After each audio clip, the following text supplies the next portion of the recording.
രാഹുൽ മാങ്കൂട്ടത്തിനെതിരെ ഇത്തരത്തിലുള്ള ആരോപണങ്ങളൊക്കെ അതിശക്തമായി വരുന്നു. രാഹുൽ മാങ്കൂട്ടത്തിൽ രാജിവെക്കുമോ ഇല്ലയോ എന്നുള്ളത് തന്നെയാണ് ഏറ്റവും ശ്രദ്ധാകേന്ദ്രമായിട്ടുള്ള വിഷയം. രാഹുലിനെതിരെ രാജി എന്നുള്ള സമ്മർദ്ദം ശക്തമാവുകയും ചെയ്യുന്നുണ്ട്.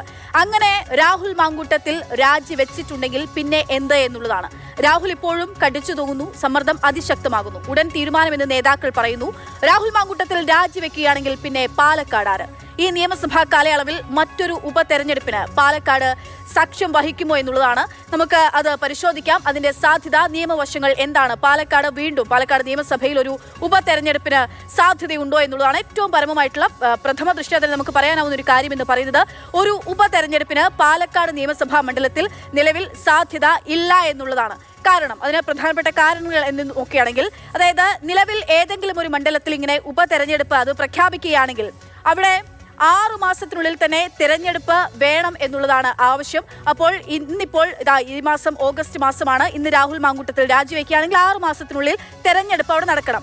അങ്ങനെ തെരഞ്ഞെടുപ്പ് നടന്നാൽ മാത്രം പോരാ. നോക്കൂ, നിയമസഭയ്ക്ക് 1 വർഷത്തിന്റെ കാലാവധി വേണം എന്നുള്ളതാണ്. നമ്മളെ സംബന്ധിച്ചിടത്തോളം അടുത്ത നിയമസഭാ തെരഞ്ഞെടുപ്പ് ഇനി അത്ര സമയമില്ല എന്നുള്ളത്. അതുകൊണ്ട് തന്നെ ഇനി അവിടെ ഒരു ഉപതെരഞ്ഞെടുപ്പിന് സാധ്യതയില്ല എന്നുള്ള കാര്യം കുറച്ചുകൂടി വ്യക്തമാവുകയാണ്. അതായത് കേരളത്തിലെ നിലവിലത്തെ നിയമസഭയുടെ കാലാവധി എന്ന് പറയുന്നത് ഇനി 9 മാസം മാത്രമാണ് നമുക്ക് മുൻപിലുള്ളത്. 9 മാസം എന്ന് കൃത്യമായി നമ്മൾ പറയുകയാണെങ്കിൽ അടുത്ത വർഷം 2026 മെയ് 23-ാം തീയതി വരെ മാത്രമാണ് ഈ സർക്കാരിന്റെ കാലയളവ്. അപ്പോൾ സ്വാഭാവികമായിട്ടും അതുവരെ മാത്രമാണ് ഈ നിയമസഭയുടെ കാലാവധി എന്ന് പറയുന്നത്. അതുകൊണ്ട് അതിനിടയിൽ ഒരു തിരഞ്ഞെടുപ്പ് ഉണ്ടാകാനുള്ള സാധ്യത ഇല്ല എന്നുള്ളതാണ്.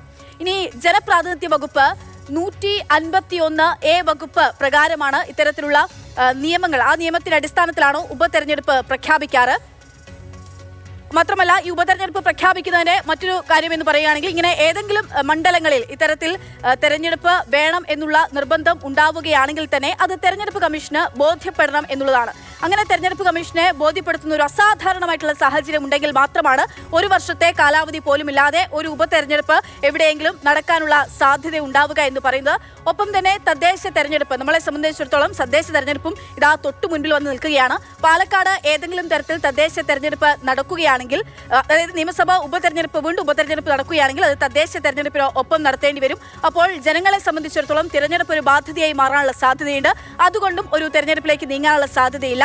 മുൻപും ഇത്തരത്തിൽ പല മണ്ഡലങ്ങളിലും, ഗാസിപ്പൂർ, പുനെ ഉൾപ്പെടെയുള്ള പല മണ്ഡലങ്ങളിലും ഇത്തരത്തിൽ അവസാന ഘട്ടത്തിൽ നിലവിലുള്ള MLA-മാർ രാജിവെക്കുന്ന സാഹചര്യത്തിൽ MLA-മാർ ഇല്ലാതെ തന്നെ തുടരുകയും ചെയ്തിട്ടുണ്ട്.